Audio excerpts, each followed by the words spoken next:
नमस्कार दोस्तों। तो आपका हमारे YouTube channel doctor B N Mishra में स्वागत है। हम डिस्कस कर रहे हैं class 12th vector algebra exercise 10.3 question number 10। तो क्वेश्चन नंबर 10 में गिवन है vector A equal to 2i plus 2j plus 3k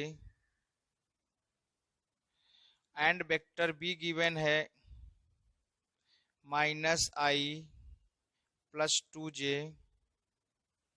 plus k।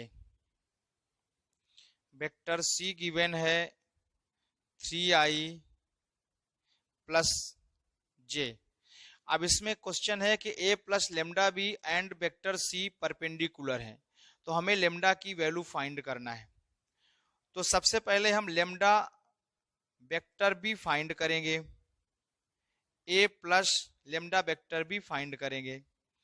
तो वेक्टर a की वैल्यू है 2i plus 2j plus 3k plus lambda, ये lambda है। और vector B की वैल्यू है -i plus 2j plus k। अब हम i ले लेंगे कॉमन, तो यहां से और यहां से i हम ले लेंगे कॉमन। तो जब i कॉमन लेंगे तो यहां से बचेगा 2 और यहां से बचेगा माइनस लेमडा, तो ये हो जाएगा 2 माइनस लेमडा। इसके बाद हम j कॉमन लेंगे, तो यहां से और यहां से हम j कॉमन लेंगे। तो j कॉमन लेंगे तो यहां से बचेगा 2 और यहां से बचेगा 2 और लेमडा, तो ये हो जाएगा प्लस 2 लेमडा। फिर इसी तरह से हम k कॉमन लेंगे, तो यहां से बचेगा 3 और यहां से बचेगा, चूंकि यहां 1 है तो बचेगा आपका लेमडा। तो ये हो गया a plus lambda vector B. अब हमें देखना है कि जो वेक्टर सी है इसके परपेंडिकुलर है, तो लेमडा की वैल्यू क्या होगी। तो यहाँ पे a प्लस लेमडा बी की वैल्यू हमने देखा कितना होता है। अब चूंकि अगर वो परपेंडिकुलर है तो vector a plus lambda B dot vector C की वैल्यू 0 होगी, मतलब इन दोनों का जो डॉट प्रोडक्ट है वो 0 होगा। तो c की वैल्यू आ रही है डॉट के साथ 3i प्लस j, और इसकी वैल्यू होगी 0, चूंकि परपेंडिकुलर के कंडीशन में वैल्यू होती है 0। अब रूल होता है i dot I equal to 1, j dot j equal to 1, k dot k equal to 1। तो इस केस में होता है, तो i का i से मल्टीप्लाई हो जाएगा तो 1 हो जाएगा, तो ये मल्टीप्लाई हो जाएगा 3 2 माइनस लेमडा।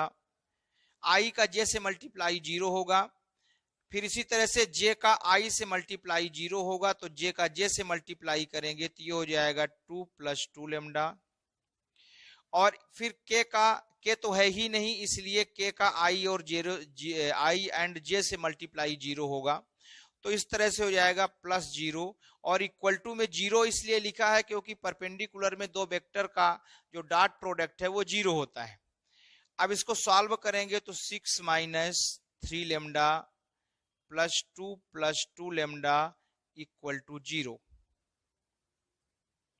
अब ये हो जाएगा -3 लेमडा प्लस 2 लेमडा, तो ये आ जाएगा minus lambda.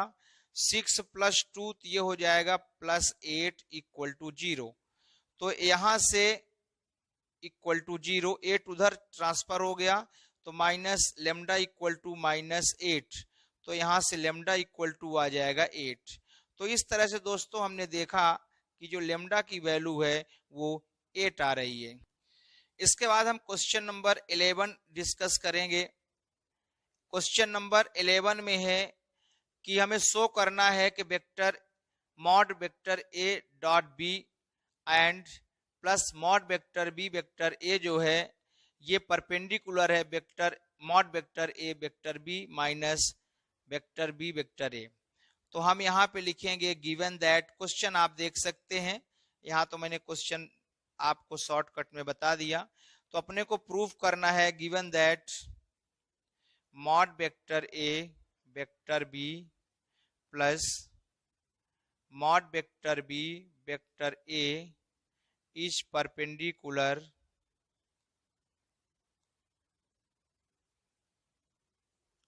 To mod vector A vector B minus mod vector B vector A. तो जब ये परपेंडिकुलर है तो इसका मतलब इसका डॉट प्रोडक्ट 0 होगा।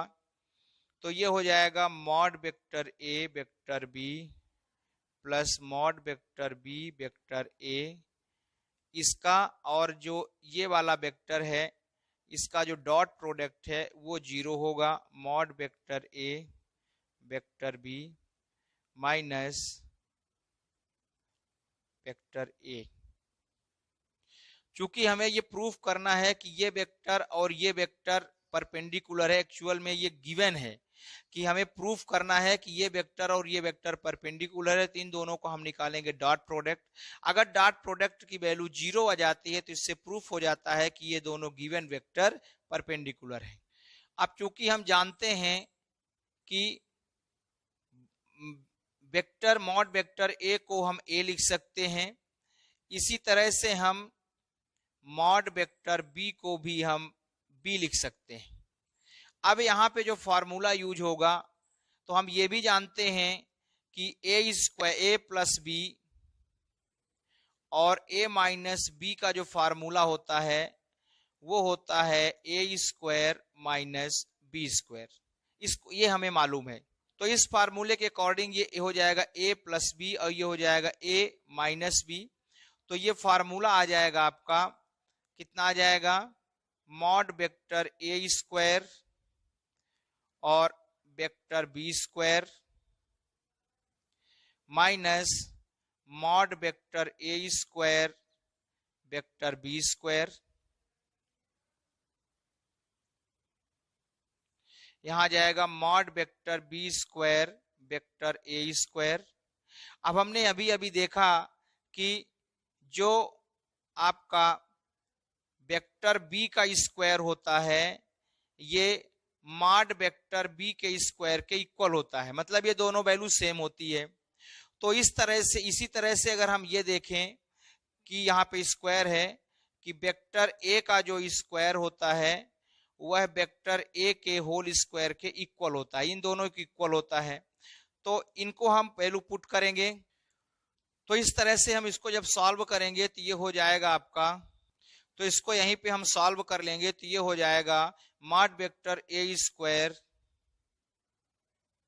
इसी तरह इसको भी लिख सकते हैं मॉड वेक्टर बी स्क्वायर, इसी तरह से इसको ये हो जाएगा मॉड वेक्टर बी स्क्वायर और ये वाला भी हो जाएगा मॉड वेक्टर ए स्क्वायर। ये दोनों आपस में कैंसिल हो जाएंगे तो इक्वल टू हो जाएगा 0, है ना।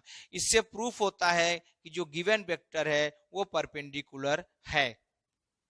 Then it is proved that given vectors are perpendicular